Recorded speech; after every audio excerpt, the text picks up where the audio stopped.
Okey,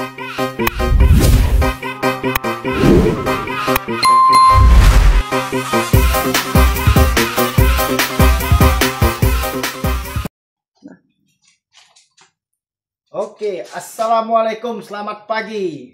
Hari ini saya nak masak ikan baung guys. Lama tak makan ikan baung sungai. Hari ini saya nak masak asam tempoyak. Okey, tadi kita dah siap potong ikan baung ni guys. Ni dia ikan baung tadi dah siap potong. Kita nak tunjuk bahan-bahan dia. Ni bahan-bahan dia guys. Okey, kita ada serai, asam jawa, kunyit hidup yang sudah ditumbuk ya. Di sini ada bawang merah, cili, bawang putih. Okey. Ni serbuk perasa, garam, micin. Ni yang special dia ni. Terakhir. Ni dia guys. Tempoyak wajib ada. Ni. Kalau tak percaya boleh cuba ikan baung masak tempoyak. Boleh cuba. Try ya, jangan tak try. Ni memang padu lah guys. Sekarang ni kita nak tunggu air ni mendidih dulu. Okey guys, air sudah mendidih. Tengok, kita masuk bahan-bahan dia. Ni dulu. Okey. Bawang merah, cili, bawang putih. Okey, kita masuk ni asam jawa sikit. Kunyit hidup, serai.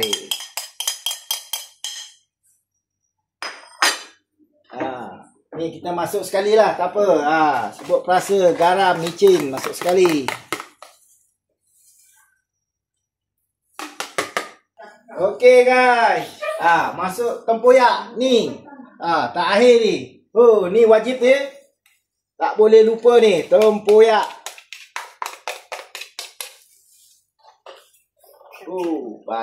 Padu. Okey, lepas tu kita masukkan ikan guys. Ikan. Ni baru padu ya guys.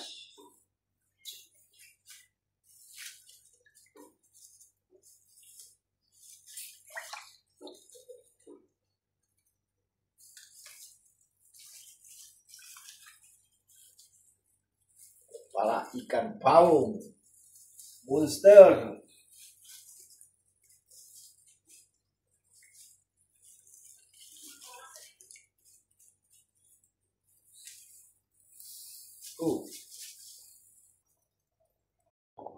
Okey guys. Ni ikan baung tadi sudah nak masak guys. Aroma dia pun dah naik dah. Memang padulah.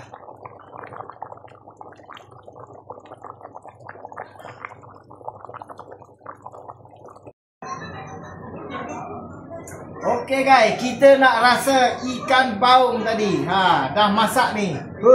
Padulah guys, tengok. Kita rasa dia punya kuah dulu.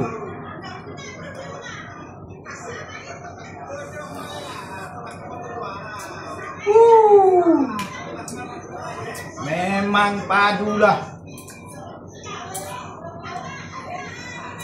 Melilih-lilih air liur ni guys nak makan ni. Baung masak tempoyak. Dah dekat 1 bulan tak makan.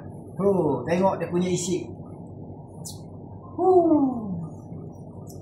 Padat dia punya isi guys.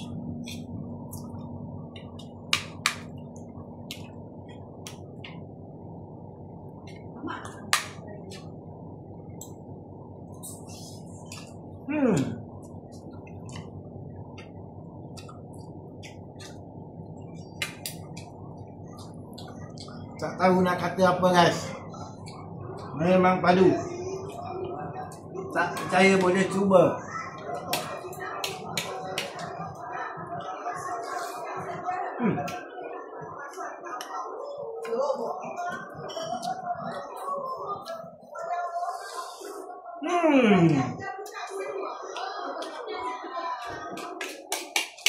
Oke guys, saya makan dulu. Oke guys, tambah guys, tambah nasi lagi. Padu lah, Baung. Tambah nasi guys.